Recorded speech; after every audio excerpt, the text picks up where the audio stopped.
Para mantan napi koruptor yang telah bebas bisa mencalonkan diri sebagai caleg di pemilu 2024 mendatang, sesuai dengan Undang-Undang Nomor 7 Tahun 2017 tentang pemilu, terutama di pasal 240 ayat 1 huruf G. Akan tetapi menurut Ketua Bawaslu Sumsel, Iin Irwanto, para mantan napi koruptor yang ingin nyalek wajib mengumumkan dirinya secara terbuka ke publik, yaitu melalui media.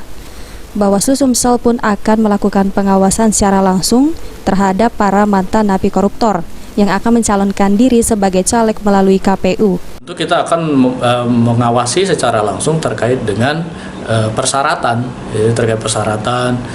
yang diatur di dalam undang-undang dan juga diatur dalam PKPU, dan juga kita akan melakukan pengawasan melekat terkait dengan kepatuhan KPU dalam melaksanakan proses tahapan. Hingga saat ini di Sumsel belum terdeteksi ada mantan napi koruptor yang akan ikut dalam proses caleg di pemilu 2024 mendatang. Firman Hidayat, PAL TV.